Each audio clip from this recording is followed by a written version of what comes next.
and Jawz? That was crazy. Oh, it was so scary. The wrestlers almost were eliminated this week from Amazing Race.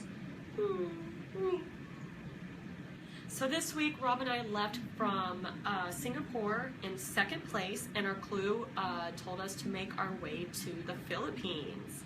Now on the clue, it doesn't specify if you should go to a travel agency to get your ticket or if you should head to the airport. So if choosing a travel agency is an option, I'm going to do that every time. I've learned that from traveling on the road and also from previous legs on the Amazing Race. It just helps save time.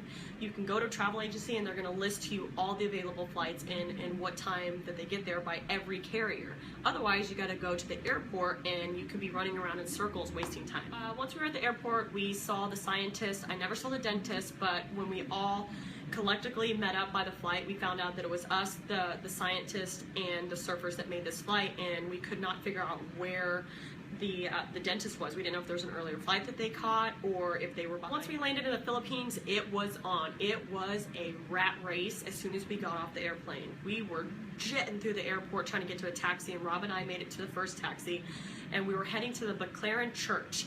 There we were searching around, running through the town, trying to find our clue, and we found it on a flower stand that said, meet here at 6:30 in the morning. So what happened? We have yet again another equalizer.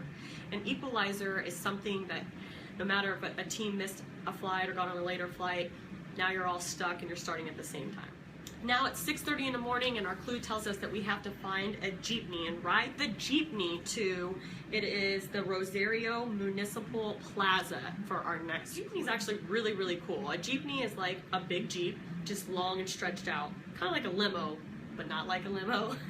But it's really, really cool to get to use one of these and travel with one, because this is what everyone in the Philippines use because it's just so overly populated and more of a poorer country. As you can tell, I am really weird with smells. I'm just overly sensitive. I gag very, very easily, and I apologize for if it looked like I was disrespecting the locals or anybody from the Philippines. I absolutely was not.